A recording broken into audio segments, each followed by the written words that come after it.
Hi welcome to our channel. వనస్థలిపురంలో ఒక వ్యక్తి తన మాజీ భార్యని గర్భిణిని కూడా చూడకుండా ఒక కత్తి తీసుకుని వెళ్ళి అటాక్ చేసి మరి జరిగింది. ఇప్పుడు న్యూస్ రెండు తెలుగు రాష్ట్రాలు కూడా వైరల్ అవుతుంది. అసలు ఏం జరిగింది, ఎందుకు చంపేశాడు, చంపేయడం వెనుకున్న కారణం ఏంటి, మరి అంశాన్ని ఎలా చూడొచ్చు, ఇప్పుడు దీనికి సంబంధించి డిస్కస్ చేయడానికి ప్రజెంట్ మనతో పాటు ప్రముఖ సోషల్ యాక్టివిస్ట్ కృష్ణకుమారి గారు ఉన్నారు. మేడం అడిగి తెలుసుకునే ప్రయత్నం చేద్దాం. నమస్కారం మేడం.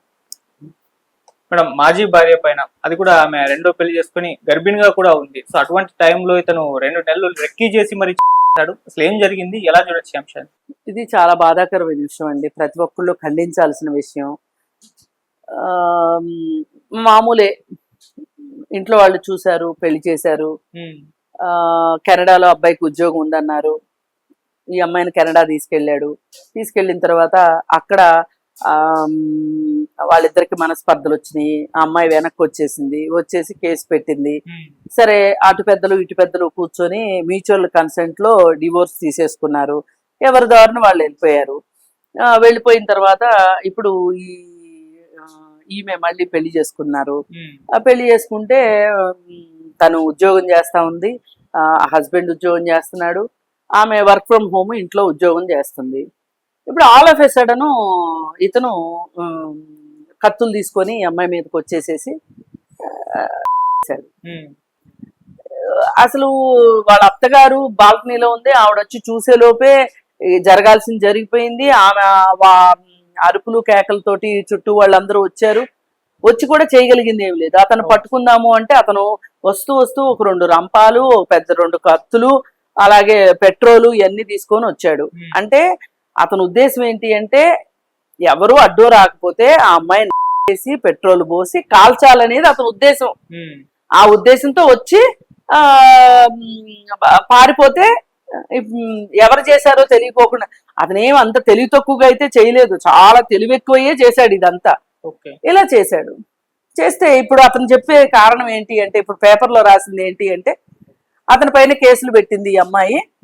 అతను మళ్ళీ కెనడా వెళదాము అని చెప్పి చూస్తే ఆ అబ్బాయికి వీసా రాలేదు. ఆ కోపం పెట్టుకొని నా జీవితం ఇలా అయిపోయింది, ఆ అమ్మాయి మటుకు బాగా హ్యాపీగా ఉంది అని చెప్పి ఈ పెళ్లి చేసుకుందని చెప్పి ఇవన్నీ వివరాలన్నీ తెలుసుకొని, ఆ అమ్మాయి పలానా చోట ఉంటుంది అని చెప్పి తెలుసుకుని దానికి దగ్గరలో ఒక హాస్టల్లో రూమ్ తీసుకొని ఉండి ఆ అమ్మాయి కదలికలన్నీ గమనించి 2 నెలల పాటు రెక్కీ చేసి వచ్చి పని చేశాడు అనేది. అసలు ఇప్పుడు ఇది చూస్తే,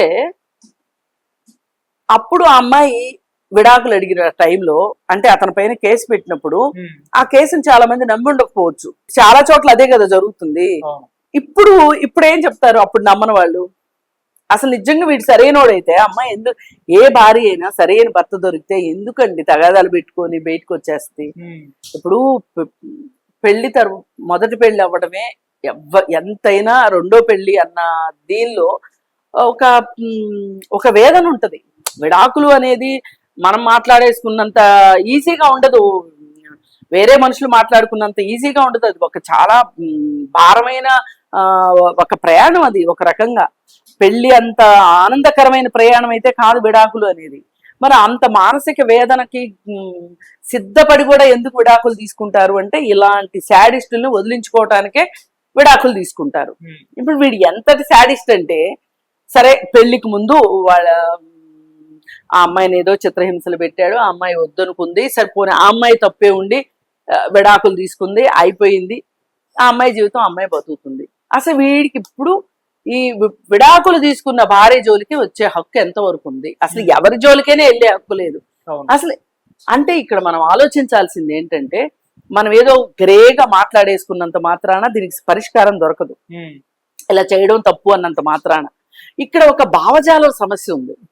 ఒక పురుషుడు తను పెళ్లి చేసుకున్న తర్వాత ఆమెను బాధ పెట్టే హక్కు ఉంది నాకు, ఆమె అడిగినంత మాత్రాన విడాకులు ఇవ్వాల్సిన అవసరం నాకు లేదు అనే ఉద్దేశం. విడాకులు ఇచ్చిన తర్వాత కూడా వేరే వాళ్ళు పెళ్లి చేసుకుంటే ఓర్చుకోలేని తను. ఇప్పుడు ఇతనికి ఈ కేసులు ఇవన్నీ చూసిన తర్వాత ఇతనికి ఎవరన్నా పెళ్ళనివ్వాలంటే ఆలోచిస్తారు కదా, నాకైతే పెళ్లి కాదు, నా జీవితం నా సర్వనాశనం అయిపోయింది, నేను ఇలా ఉన్నాను, వాళ్ళు ఎందుకు బాగుండాలి అనే ఒక మనస్తత్వం, శాడిస్టిక్ మనస్తత్వం ఎంత దూరం తీసుకొచ్చిందో చూడండి. అంటే నాకేమనిపిస్తుందంటే, పెళ్లికి ముందు పెళ్లి చూపులు జాతకాలు, ఈ ప్రీ మ్యారిటల్ అవి ప్రీ వెడ్డింగ్ షూట్స్ ఇవి కాదండి. చదువుకున్నారు కదా, ఇద్దరు చదువుకున్న వాళ్ళే కదా. వీళ్ళు అసలు ఒక కౌన్సిలింగ్ సెంటర్కి వెళ్ళి ప్రీ మ్యారిటల్ కౌన్సిలింగ్ తీసుకుంటే వీడు బతికేదో ఆ రోజే, వీడి బండారం ఏదో ఆ రోజే బయట పడిపోయేదిగా. పోనీ ఈ అమ్మాయిదే తప్పు అనుకుందాం, ఈ అమ్మాయే గయ్యాలిది అనుకుందాం, ఇదైనా బయటకు వచ్చేదిగా. ఇప్పుడు రేపు జీవితాలు సజావుగా జరగాలి అంటే ఇలాంటి పరిస్థితిలోకి ఆడపిల్లలైనా మగపిల్లలైనా ఈ విధంగా డిమాండ్ చేసుకోకపోతే వాళ్ళ జీవితాలు బాగుండవు. బాగుండే వాళ్ళు చాలా బాగుంటున్నారు. బాగుంటారని ఎలా తెలుస్తుంది? ముందే మనకి తెలియదు కదా, దిగాక కదా లోతు తెలుస్తుంది. మరి ఈ పరిస్థితుల్లో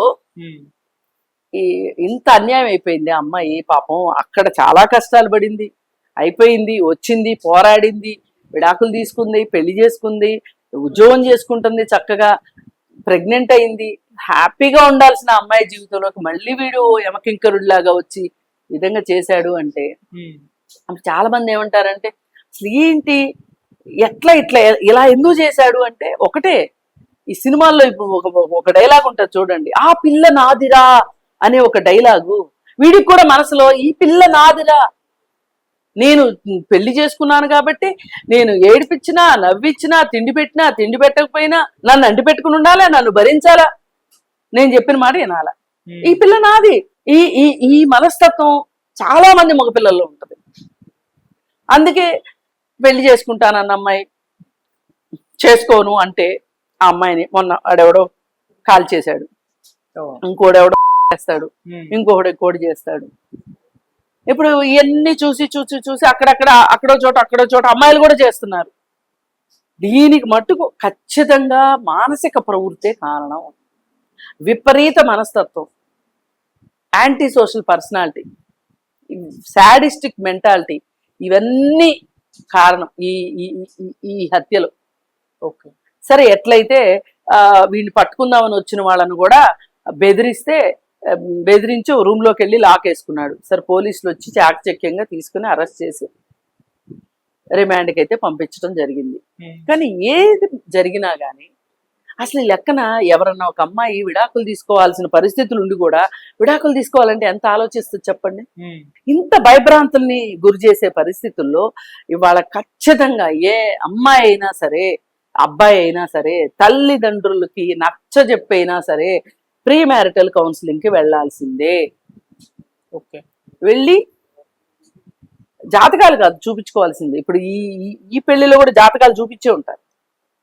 ఇవాళ ప్రతి వాళ్ళు జాతకాలు పిచ్చిలోకి వెళ్ళిపోయారు. మరి ఈ జాతకాలు ఇంత జాతకాలు కలిస్తే ఎందుకంటే విడాకులు అవుతున్నాయి? ఎందుకంటే కీచులాడుకుంటున్నారు పాము ముంగిసలాగా? అందుకని ఇవాళ మనం నేనేం జాతకాలు చూపించుకోవద్దు, మీరు అందరూ ఓవర్ నైట్ మారిపోతారనే భ్రమ నాకేమీ లేదు. సరే, మీ సాటిస్ఫాక్షన్, చూపించుకోండి జాతకాలు, కాదనేది లేదు.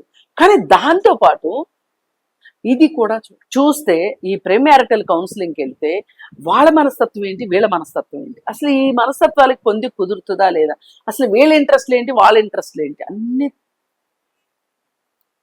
ఒక పరిగణలోకి తీసుకొని అప్పుడు నచ్చితే పెళ్లి చేస్తాం. ఓకే, నువ్వు మనము మ్యారేజ్ బ్యూరోలో ఇచ్చి 100 సంబంధాలు చూస్తామా లేదా? అమ్మాయి అబ్బాయి మాట్లాడుకుంటున్నారు కదా, 5 నిమిషాలు మాట్లాడుకుంటే ఏం తెలుస్తుందండి? కానీ కౌన్సిలింగ్కి వెళ్తే మటుకు తెలుస్తుంది. వీళ్ళ సైకో అనాలిసిస్ చేస్తారు, వాళ్ళు మానసిక పరిస్థితిని చూస్తారు. ఓకే, తెలుస్తుంది. తెలిస్తే దాన్ని బట్టి నిర్ణయం తీసుకుంటారు. పోని ఒకవేళ తేడా ఉంది అని అయినా పెళ్లి చేసుకోవాలి అనుకున్నారు, ఏ థెరపీస్ తీసుకోవచ్చు,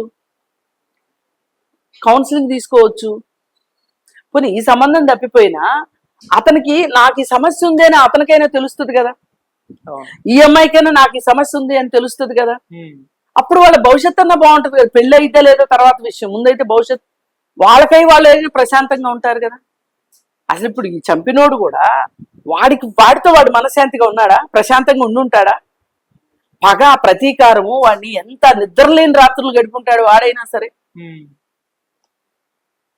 అందుకని ఇలా ఆలోచించాల్సిన అవసరం ఉంది. అవి మాత్రమే పరిష్కారం చూపించగలుగుతాయి అని చెప్పి నేను అభిప్రాయపడుతున్నాను. Right madam, thank you so much. Thank